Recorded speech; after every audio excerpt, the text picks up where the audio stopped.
Okay, so today we have Jian Hu. He is a PhD and assistant professor at the Department of Human Genomics with a joint appointment in the Department of Biostatistics and Bioinformatics at Emory University. He is also a member of Emory's AI Human Initiative, and he takes a multidisciplinary approach that integrates methods drawn from statistics, machine learning, and bioinformatics and computational biology for multi-omics data analysis, who has also extended his expertise to digital pathology, as the cell morphology from histology image data is critical in understanding the tissue microenvironment. He also works closely with biomedical researchers in order to elucidate the structure and function of genomes and to translate genetic and genomics knowledge into human health.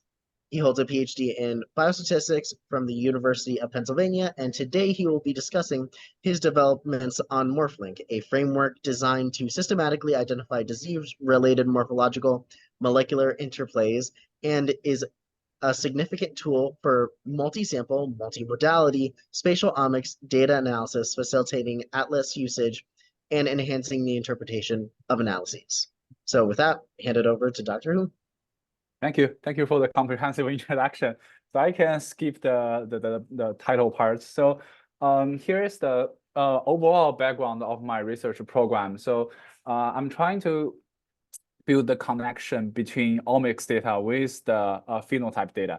So for example, for multi-omics data, usually people talk about the spatial transcriptomics, but it has a bigger family, usually contain genetics data, genomics data, proteomics, and metabolomics. And on the other end is more about the image data, which describe the tissue's phenotype. We have H&E image, transcon image, MRI. So these two ends represent the genotype and the phenotype. And a lot of research are trying to combine such information together and to understand how the molecular drive of the genotype information result in the phenotype difference. So many machine learning methods are developed trying to combine them using different neural networks to combine the multimodality data, integrate them together, and then combine with the clinical profiles. And then for some fancy tasks, for example, disease early diagnosis, prognosis, patient survival prediction, and the normal biomarker discovery. So my research fitting the niche of statistical genomics, but I'm trying to expand to image data and genetics data and proteomics data. So the major data I'm working on is called spatial transcriptomics. If you are not familiar, this figure demonstrates how the data looks like. So spatial transcriptomics data measures the gene expression. For example, here we have a gene expression matrix, and each row represents a spot. Sometimes this spot can have like a 10 to 5 cells, and some other technique can have like a single cell resolution. But rather than the gene expression data, we have XY 2D coordinate to map each cells back onto an H&E image. So we know the cells where they are located on this image, and their neighborhood information are not recorded. Also, we have this H&E standard high resolution image to kind of tells you how the tissue morphology looks like. So it's a very comprehensive data structure. We have molecular information. We also have phenotype or tissue morphology information. With this type of data, there are many interesting tasks we can study. For example, we can do clustering tasks to get different spatial regions. We can find genes or other molecular features show variability at a specific region, which may tell you the function of the region. We can investigate on the cell types, deconvolution, and see how the different cell types distributed differently at different region. We can also study the cell-cell interaction at a specific region. So there are many fun things to do. So and there's one topic I'm very interested in. It's called tissue heterogeneity and cell behavior. So here is one sample of the human bladder cancer, and pathology segmentation has already separated into different parts. If you look at the H&E, it's very informative. You will see the different nuclei for both tumor epithelial and lymphoid and stroma and fiber, all these regions. And if we focus on the region enriched of the tumor epithelial, we find that this whole tumor region can be separated into different subtypes.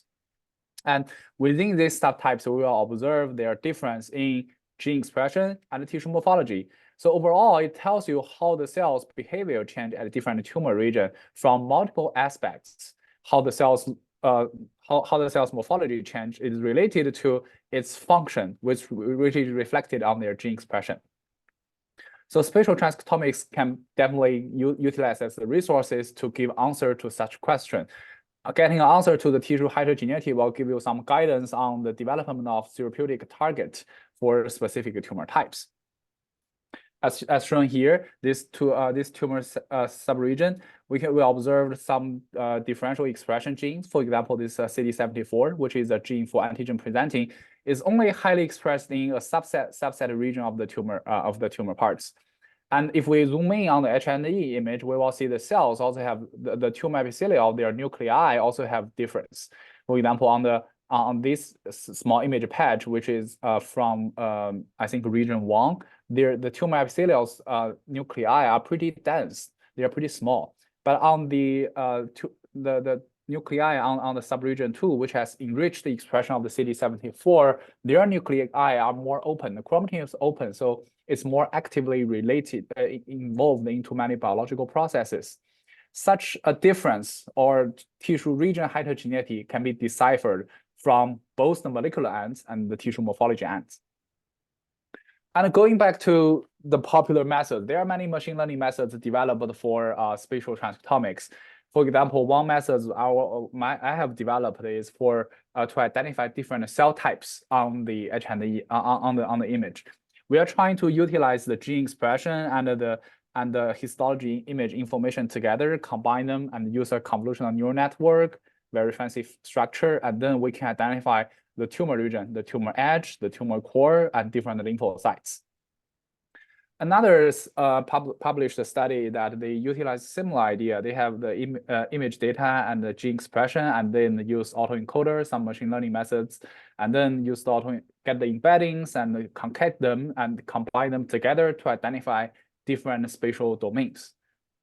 Muse is another publication that they are trying to combine spatial transcriptomics, the gene expression, and the morphology together. And then their goal is still to identify different spatial domains. So if you go to a higher level to look at all these three methods, they share some common things. First is their goal is to identify spatial region, and in their process, their model are mainly focused on the gene expression. Histology image is trying to play a supporting role. And based on their model, you can see all these methods, they use machine learning model, neural network, convolutional neural network, or autoencoder, or attention-based graph neural network. They are all neural network. So one drawback of using such neural network is that it's all like a black box. So it has good performance on the spatial domain detection or region detection, but it's hard to use this model to study the association or the relationship between the gene expression and the cell's morphology. How the cell's morphology is changed affected on their gene expression is some question we want to answer. But based on all these existing models which use neural network, it's hard to get a clear answer. So this comes to the challenge and the motivation of this study. So the aim of this study is to understand the relationship between the cell tissue's morphology and their molecular profiles. We want to get a transparent understanding of what's going on at a specific tissue region. But the black box nature of the deep learning models usually make their extracted features or embeddings hard to interpret. So it suffers from a lack of biological interpretation. And also another drawback of using all these models is that these big machine learning models, they need large training samples, which need some ground truth from a pathologist. They will spend a lot of time to label these data, which is not available always for most of the cases. So there are some other existing tools. For example, I think pathologists will use QPath or HoverNet to study the tissue, but this type of analysis is only for H&E image. They are not trying to build a connection between the tissue morphology with their molecular dynamics. And also these analyses are more focused on the tissue's nuclei, because nuclei is the most markable structure on the H&E image. They kind of ignore other structures like the stroma or fiber, but these structures, we have proven is also important and may relate to some tissue's morphology, tissue's molecular expression change. So we want to develop a MorphLink to solve these gaps. The goal of MorphLink is to extract interpretable and meaningful and robust morphological features from the histology image. And then we want to quantify the relationship between the tissue morphology and the gene expression, not limited to gene expression, maybe gene expression, proteomics, or metabolomics. But we want to build a universal framework which can tackle this association study task. So another challenging here is that more on statistical side. It's if we get a tissue, if we get two features, one feature is for the gene expression, another features demonstrate how the morphology changes. For example, here we have three features. The color represent their enrichment at different region. How can we quantify these three features similarity? It's another question. There are many well-studied metric used for image data analysis. For example, the SSRM, RMSE, Moron-Si, GRC, or even just the correlation. But these methods, they can quantify the spatial difference, but they are not developable for the structure of spatial transcriptomics data. So they are not efficient in quantifying their similarity. We need to develop a new metric to quantify the patterns, 2D pattern similarity. So overall, the goal of MorphLink are twofold. First is we want to develop a machine learning methods for label-free and interpretable feature extraction from the H&E image in multi-omics data. And these features will possess scalability and consistency across multiple samples and multiple sections. And these methods can be applied to data generated from different sample size, whether tumor sample or brain sample. It's a scalable methods. And the second goal of this study is to develop an efficient metric to quantify the pattern similarity between any features of gene expression and the tissue morphology. So given this feature, we will be able to investigate how gene expression affects the change of cell morphology, and it allows us to better illustrate how the cell behavior change both morphologically and molecularly during the disease progression. The next part, I'm going to go over the workflow, the overall workflow of the methods MorphLink. The first part of the MorphLink is to extract morphological features in an unsupervised manner. So firstly, given the breast cancer dataset as an example, we first extract small patches. We focus on these small patches because we do not want to extract like global feature. We want more look inside into the local feature, like the nuclei, the stroma, how these things change. And then we go over a spatial aware, unsupervised segmentation methods to get different masks. Each mask represents a specific structure. For example, this here, mask 1 represents the nuclei. The second mask represents the CAF, the tumor cancer-associated fibroblast. And then we can summarize how the distribution of this mask using as the feature set 1. And also we perform objective detection in a spatial aware manner, and we can identify each single nuclei or single fibroblast aggregation. And then we perform a second round of measurement to see the physical property of this nuclei, their orientation, their size, as the feature set 1. But extracting these morphology measurements is kind of a simple task. Sometimes we find that these morphological measurements are pretty much affected by the artifact. For example, even on the same slides, the staining may have some difference at the different regions. Some are darker, some are lighter. So some of the morphological features will definitely capture such artifact, which do not have a clear biological meaning. So the second step of our metric is that we want to identify a new metric called CPSI, curve-based pattern similarity index. And then this metric will link the morphological feature with the molecular profiles. And after we get this link, we will identify, we will try to separate the features into 3 sets. For example, here, using gene expression as an example, we will find that some genes only have their unique pattern, which means they do not have similar pattern to any of the morphological patterns.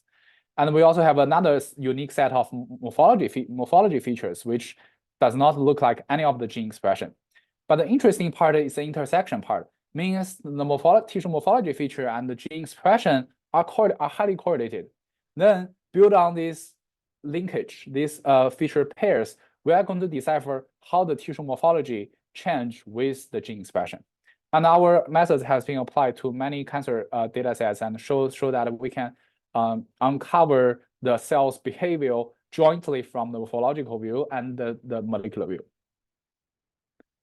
So first is I want to show you a few interpretable imagery features so you'll have a better understanding of what features we're really measuring. So this are the two patches we extracted from the tumor region, one from the tumor region with high expression of the antigen presenting genes, which means the tumor region is more active.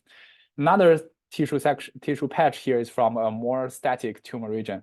Sometimes we consider tumor as hot and cold. I think this is the first patch is definitely hotter than the second one. So our feature first can measure the tissue's nuclei, the darker heterochromatin region of each nuclei. And from this two masks, you can tell the difference. The first patch, the nuclei, even they are both tumor epithelial, the nuclei is larger, is more opening in a more loose structure, while on the second patch, the nuclei are more densely distributed. And then we identify each single nuclei and perform some measurements. And these measurements, we have measurements regarding the solidity of the nuclei, measuring how open the nuclei is. And we saw that this image feature is highly expressed inside the subregion 2, which is colored as purple here. So this region is well known for its activation in antigen presenting and tumor proliferation. The next part is that we are trying to build a linkage between these genes expression and the morphology features. For example, differential expression analysis tell us there are a few genes highly enriched in tumor subregion 2. This CD74 and the B2M are all antigen presenting genes. And we identify such features also highly enriched in tumor region 2. And the MorphLink's next step is to give you a visual explanation of how the tissue, how the gene expression change along with the tissue morphology. For example, using CD74 as an example here, we show that as the CD74 expression change from minimal to maximal, from left to right, how the tissue morphology on the H&E and on the nuclear object level change. You can see the nuclei changes from shift from the dark dense chromatin to the coarse clumping of the chromatin with dispersed heterochromatin, means they are more active in presenting antigens. So as I said before, in addition to nuclei, there are also many other structures on the H&E, which are always overlooked by many popular tools. For example, the QPAS, the HOVRNet. Usually these studies are nuclei focused analysis. There are other structures. For example, the CAF region, cancer-associated fibroblast, is also an indicator for tumor heterogeneity. On the same two patches, MorphLink identify another structure, the CAF, as highlighted in green here.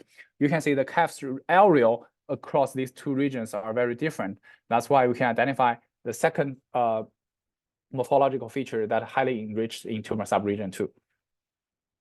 And we also identify a few genes that are highly correlated using CPSI, highly associated with this CAF areal measurements. For example, MYCL and MKI64, these genes are related to the tumor proliferation. So highly expression of the MYCL inside the subregion 2 means tumor cells here are grows faster than other regions. So going back to the tissue morphology, we when the MYCL's expression evolved, we saw the CAF region keep increasing. So it's related to the expansion of the CAF region around the tumor cells. So the enlargement of the CAF region facilitated the proliferation of the tumor cells and contributing to the formation of tumor buds, which will better support the tumor growth. Means this region is more aggressive than other regions. So this is an example to show you that rather than the nuclei region, other regions like the fiber region, which is the fibroblast, the stroma region, can also be informative in studying tissue heterogeneity. The third example I'm going to show you is more about the cells organization, especially the immune cells. So immune cells are some of the immune cells can form some specific structure to better fight against the tumor. For example, on this tissue section, the tumor cells the immune cells are annotated as two separate subtypes. First is the TLS, tertiary lymphocyte structure, annotated as the purple points here. The second category is called diffused tumor infiltrating lymphocytes. On this figure, I'm show this example. The diffuse TIL has more dispersed distribution, while the TIS in the TIS region, most of the lymphocytes are moving closer to each other and form some aggregations. And we identify a few genes, for example, the IgHM and MS31, which is a marker of B cell. These genes are highly expressed as the TIS region, but they cannot perfectly distinguish between TIS and the diffuse TIL because on the expression side, maybe the signature is not that separatable for these two regions. However, using MorphLink, we are able to identify another feature. This feature measures the aggregation of the lymphocytes and it can perfectly differentiate between the TIS and the diffuse TIL. Further, we show you a illustration of how the feature values are different at two regions. For example, in the diffuse TIL, we can see the nuclei objects, most of them are for lymphocytes, are kind of loosely dispersed from each other. While on the TIS region, they are kind of aggregated together to form a compact structure, which result in a higher value of the morphology feature. So this morphology feature represents the organization of these cells, can also be a very informative indicator of the tissue heterogeneity, and it is related to the some genes expression. So the upper three examples show you that from the bladder cancer data set, we can extract features related to nuclei, non-nuclear structure like a stroma or fiber, and the cell organization, and then link them with the gene expression to better tell you the tumor's heterogeneity. Next, we apply our methods to another data of human tonsil data. This is the spatial statistics data, which have three modality measured. That is, the H&E image measures the cell morphology, the gene expression, and they also have the protein abundance measured on this tissue section. We are going to use this data to demonstrate that our methods is not limited to the gene expression, but able to find the linkage across multiple modalities. So on this tonsil data set, there is a most obvious structure of the secondary lymphoid fossa structure, which is featured by its germinal center and the mantle zone. And the first thing usually people do is to do a spatial clustering to identify different regions. Similarly, follow the same step, we do a spatial clustering using their protein abundance, and we can perfectly distinguish between the mantle zone and the germinal center as the green and the darker green and the lighter green color on this clustering step, on this clustering map. And then we find that because this tissue section only have like a 35 protein measured, there's usually the protein measurements is limited to a small number, while the gene expression it can measure the whole genome, usually more than like 10,000 genes. So our analysis started from the protein abundance. We find one protein, the PDCD1, for its well-known function in the germinal center. And as you can see here, the PDCD1 is highly expressed in some of the germinal centers. And next, we use our MorphLink to try to find which gene expression shares similar spatial pattern compared to this PDCD1. So not surprisingly, the first gene we found is the PDCD1's gene, the coding gene. So it almost shares the similar gene expression pattern. Another gene which is very interesting we found is the TIGIT, which is not also inhibitor genes people find. And many studies have shown that the co-expression of the PDCD1 and TIGIT, which tells you more about the tumor's, the lymphocytes expression status. And then after we build the linkage between the gene expression and the protein abundance, we're trying to find what tissue morphology feature can distinguish between the mantle zone and the germinal center. And then we find one feature which measures the dispersion of the lymphoid nuclei that has a similar spatial pattern with the PDCD1 protein. As you can see, the PDCD1's abundance started evolving from its minimal to maximal. The number of the aggregation of the lymphocytes started to decrease from the very condensed structure to a very sparse distributed. So it also coordinates well with our observation that usually the lymphocytes in the mantle zone are more aggregated, and when it comes to the germinal center, all the lymphocytes are kind of sparsely distributed rather compared to the mantle zone. So we have already shown that our methods can be applied to multimodality spatial omics data, and it tells you how the tissue morphology and the molecular measurements associated with each other. So next part, I'm going to introduce more about the metric we developed. It's called a curve-based pattern similarity index, because our evaluation to find the pattern similarity is totally based on this new metric. So here we use a zebrafish data as an example. So this zebrafish data contain a melanoma tissue region at the top, and also the normal muscle region at the bottom. And the pathologist annotate the whole tissue region into three main parts: the tumor region, the muscle region, and the interface, which they are normal muscle, but they are more close to the melanoma, so they have some altered gene expression pattern. So if we use two image features as an example here to measure their spatial similarity. So first is we choose this gene RPL15. So for the RPL15, its expression pattern is very obvious. It's highly expressed in the melanoma region, also highly expressed in the tumor muscle interface, and its expression is lower in the normal muscle region. So compared to the gene expression, we identify another image feature. So this image feature is not highly expressed in the melanoma, but it shows the trend that as the muscle cells coming closer to the melanoma region, its value started to increase. So these two features, although looks very different, their underlying pattern are exactly the same, because they indicate that the whole tissue should be separated into three parts: the melanoma, the normal muscle, and the tumor muscle interface region. But if you're only going to measure their similarity at the whole slide level, for example, we just summarize how the expression change along the x and on the y direction using all the spots, you will see that there is no similarity across the two features. So the key to get these kind of similar trend is to first separate the whole tissue into subregions. Subregion include the melanoma region and the muscle region. And within each subregion, we're going to use curve to summarize their expression gradient and then measure their similarity. For example, in the region 1 here, there are some mistakes of the annotation, but the region 1 represents the purple parts, the muscle region. We see that along this muscle region, along this y-axis, we will see that the trend are the same. As the cells come closer to the melanoma, their expression evolved together.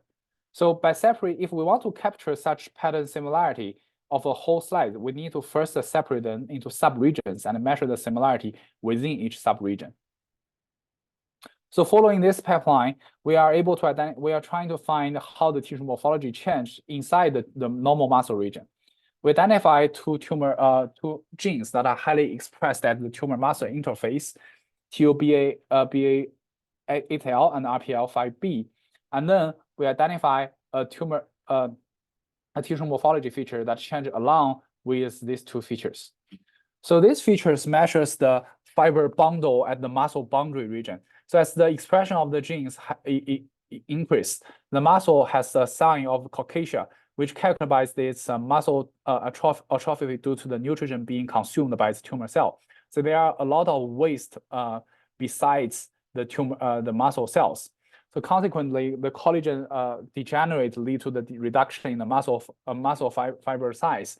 And these image features kind of capture the intermediate fiber region between these muscle cells, and it's coordinates well with the gene expression here.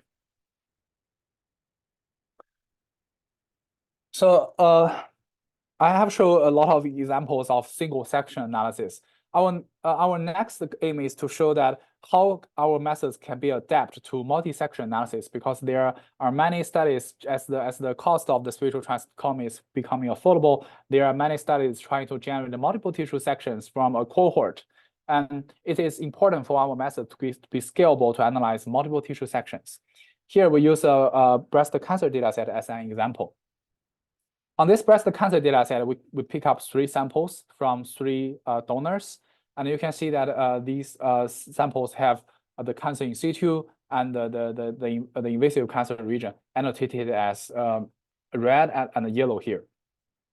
And we use the collagen gene as one example.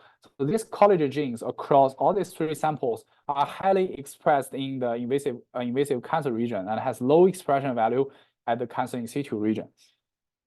So the gene has shown some consistency across multiple samples. And then next, we show that our methods can identify image features that also show consistent pattern across multiple samples.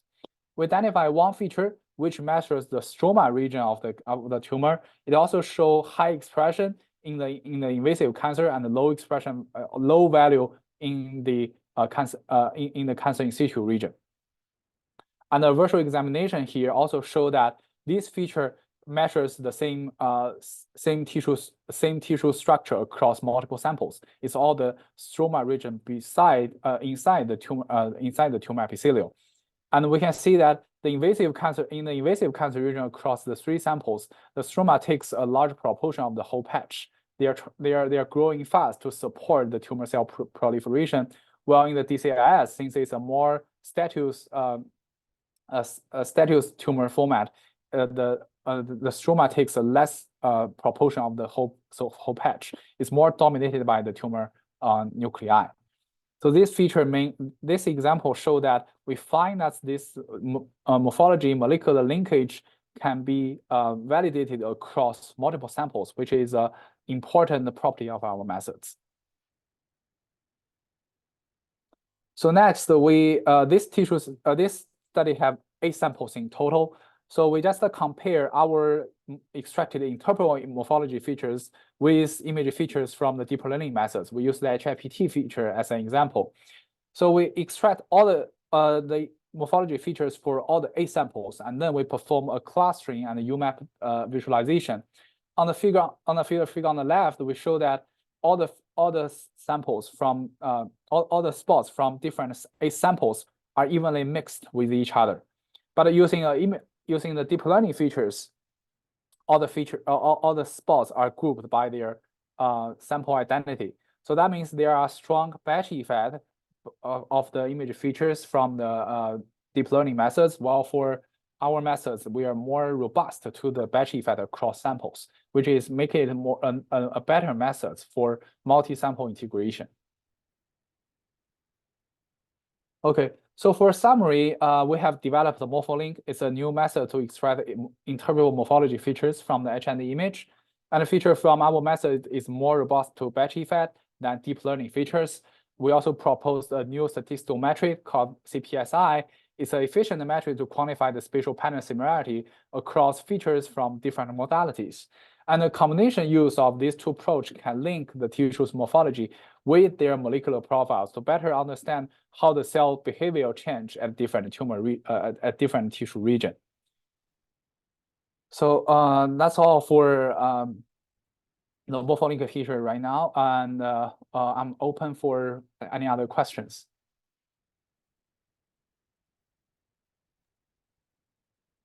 Thank you, Jian, for this exciting talk. So I think the floor is open to questions right now. So I could start with possibly, as we are waiting for others to ask, the morphology, right? And you predicted, for instance, the fiber, the collagen diet, right?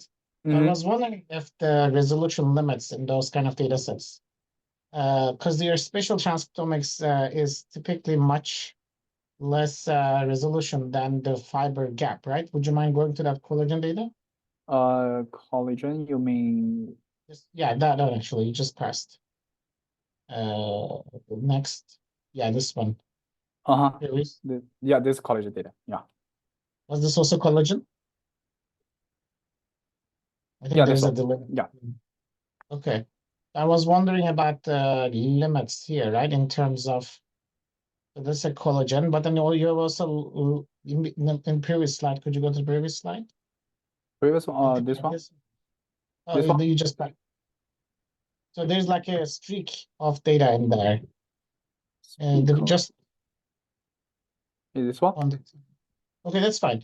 I think that maybe general question is that the collagen resolution, right? What do you think because between the cells you have tiny regions. Can you resolve these, and what do you get affected from, right? Could you help us understand? Yeah, so I think resolution is kind of like a trade-off for spatial transcriptomics. There, for sequencing-based spatial transcriptomics, we usually can measure the whole genome, but the measuring resolution is pretty low. We have like usually the measuring size is about like a 50 micrometer. So each measured spot may contain multiple cells. But for others, like the in situ-based spatial transcriptomics, they have single cell, even subcellular resolution, but the number of genes they can measure is limited.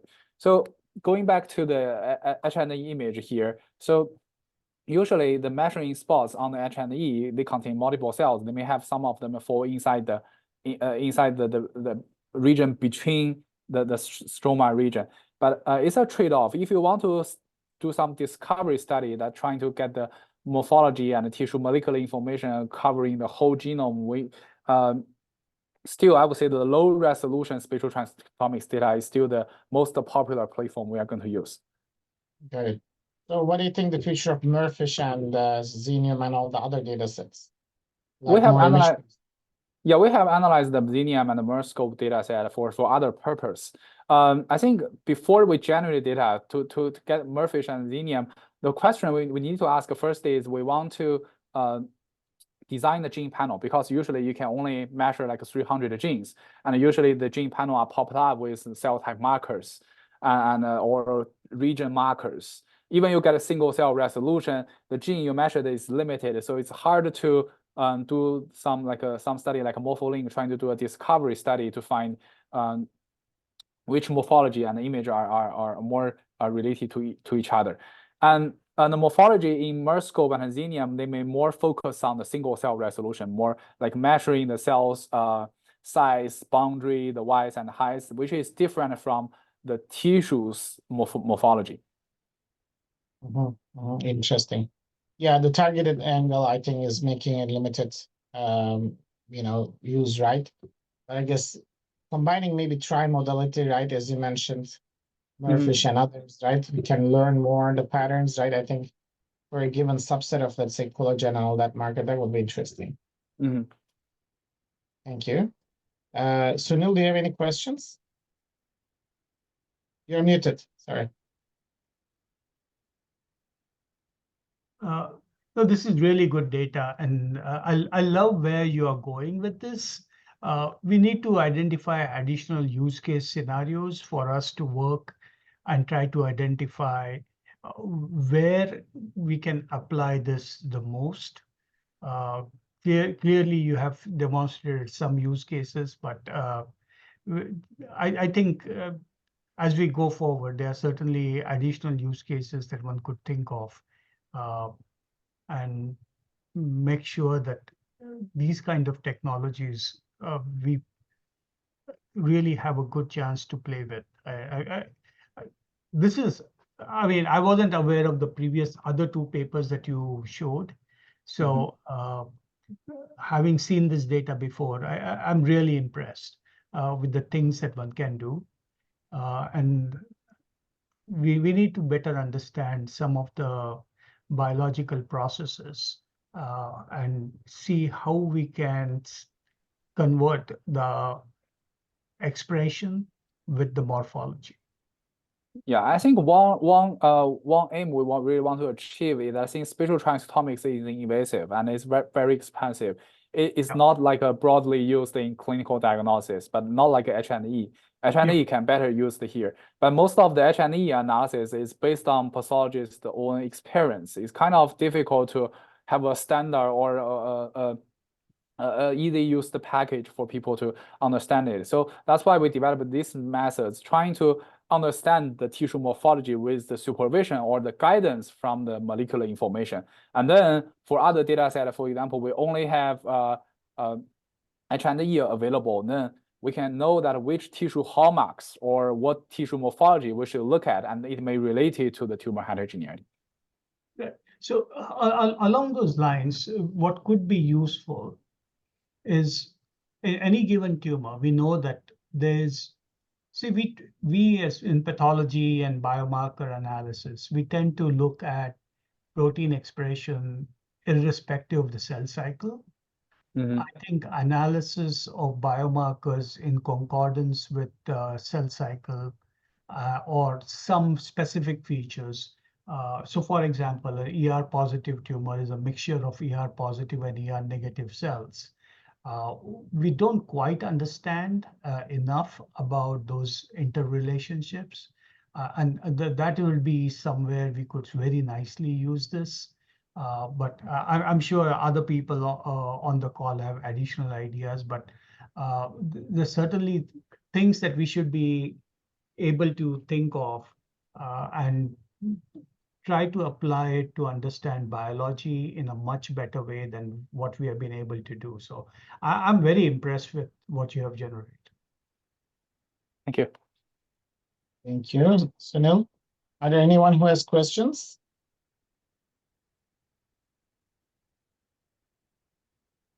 So in the meantime, before we wrap up, I think I'd like to ask you, where do you see the future of data integration, right? Jian, so where are we heading right now? I see the morphology, I see the spatial transcriptomics, and I understand new features that you defined, right? And where do you see the future of the technology development? Okay, I think the future are, I would say, two directions.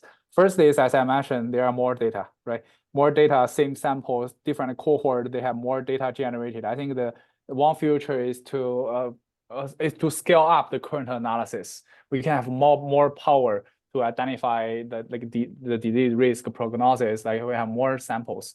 Another direction I'm trying to push forward is the transparency of the analysis. As I said before, many methods are trying to identify the spatial domains using their gene expression, but it's hard to, there's no clear definition of the spatial domain. You can say, well, one domain related to the tumor cancer in situ and one other related to the invasive cancer, but it's hard to define the difference between domains. So that's why I said this study, we are trying to do it in a transparent manner. Even we identify the domains, we can tell you what is the morphological and the molecular linkage at this region to tell you what is the function of it, what is the feature of it, to make everything transparent and clear, make results more interpretable. That would be the second direction, the future direction, I think. So along the same lines, so here, for example, you have the yellow dots and the purple dots adjacent to each other, right? The question basically is, what makes those interfaces different? Are there anything that, if a cell is surrounded by additional purple dots versus if they are surrounded by blue and orange dots, does it make a difference?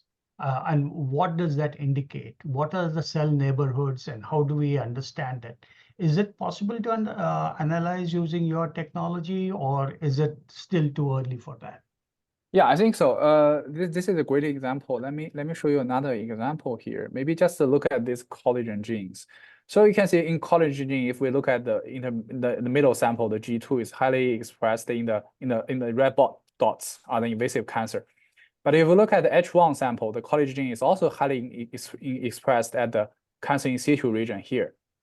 So it's a little bit weird, but when we look at inside into this region, we find that for the cancer in situ, the DCIS, even annotated by the pathologist in the middle region here, it contains some of the invasive cancer. So even for the pathologist, when they do the annotation, it's not like a 100% sure. They have some, they are not like a very distinct two statues of the cancer. Sometimes they can be a part of, they can be adjacent to each other, mixed with each other. So that is why we want to utilize our tool on the MorphLink, trying to dissect which feature will better separate the different regions. So we use the MorphLink, we can identify, well, in this cancer in situ region, this DCIS, some of its cell show the morphology feature looks like an invasive cancer. Yep. I mean, there's data generated by MD Anderson group, Nick Naveen's group, to be very precise, where they did laser dissection of the DCIS and corresponding invasive cancer, and they showed that the expression was very similar. So this clearly reiterates that aspect of differential or lack of differential expression in at least some of the cells of DCIS with some of the cells within invasive cancer. So that is to be expected based on data. So it's somewhat validates the Nick Navin's group's data, and I'm sure there are other people who have done similar things. The question is, are there insights that can be drawn as to what are the processes associated with invasion, for example? I think that's where we need to understand more, and maybe as the next generation of spatial transcriptomics, where they're planning to use square blocks rather than circles with gaps within it, those kind of things, the HD would certainly be of value. And I'm sure there are other technologies that are doing the same thing, where we might be able to dissect it much cleaner. Yeah, I think 10x has just released their Visium HD platform, which can get to 2 micrometer by 2 micrometer. So yeah, this is a question, since we still have time, this is a question I really want to discuss with you. So usually on tumor tissue, what is the meaning of super high resolution? I mean, like for Merscope and Xenium, this type of technique, they can go even higher resolution beyond the single cell. They go to the subcellular resolution, but these are at the mRNA level, not the protein level. So I have a hard time to think about how can we utilize the subcellular resolution gene expression in tumor. How should we interpret that? It's difficult to utilize. Some people, I know some publications say that these are unnecessarily high resolution. We should stick on the Visium at a Spock level. That's enough. So it's hard for me to get an answer to answer that question. So again, talking about, I'm not talking RNA, which is what transcriptomics does, but subcellular protein localization is shown to be of great value. For certain proteins. For certain proteins. So again, I don't want to bore this audience or by giving them a 101 lecture, but basically proteins get translocated from the cell membrane to the nucleus or some other organelle depending on functionality. And so, for example, phospho-AKT in the nucleus has a completely different role than phospho-AKT and the cytoplasm, even though both are activated. And then there's lots of proteins that yin-yang between the nucleus, the mitochondria, the Golgi, and those kind of. So there is a role for understanding subcellular, but it's very context dependent, and it may not be important for a whole bunch of proteins, but it will certainly be a very important biological role in some proteins. And that's where we need help, because you can't look at 18,000, 20,000 proteins. So if there were some ways to narrow it down, that would be valuable. We did, and Yasim is on the call, she can fill in where if I misspeak. But we did a subcellular localization study and using cell fractionations, and got a bunch of data that is very difficult to kind of understand and make meaningful sense of, because proteins that are supposed to be in a particular compartment, when you see them in others, is it because of leakage? That is, your technologies of isolation are not great, or is it because they are truly being mislocated? And there's a lot of work that needs to be done to understand things. The same thing with RNA. When are RNA in speckles and when are they should not be in speckles? They should be going to the ribosome. What's happening in the speckle? Is it the splicing that is occurring there or not occurring? There's so many questions that one could ask, depending upon the resolution you have and the biology one is dealing with. So lots to think about there. And again, we need people like you to, enlighten us about the biological aspects and how to interpret some of this data in the biological context where we can help. Thank you. Very, very valuable suggestions. I think this is a great discussion.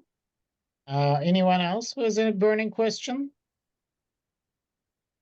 Or not so burning question. Let's thank to the speaker again. And there's just one person just came up. Takashi, I think, is asking, it's been already discussed about lymphocytes such as T cells have very small nuclei. Can lymphocytes that do not cluster and are infiltrating cancer cells be completely distinguished from cancer cells based on imaging data? Yeah, so from H&E, usually the tumor epithelial and the lymphocytes is pretty easy to distinguish between them. They have very different nuclei and morphology parts.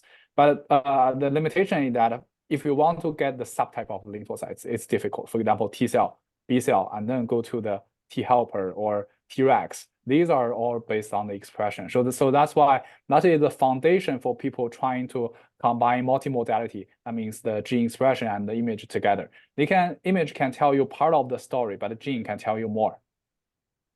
Correct.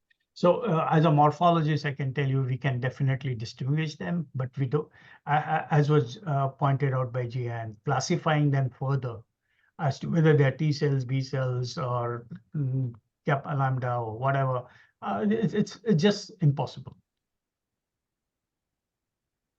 Great question. Any final thoughts?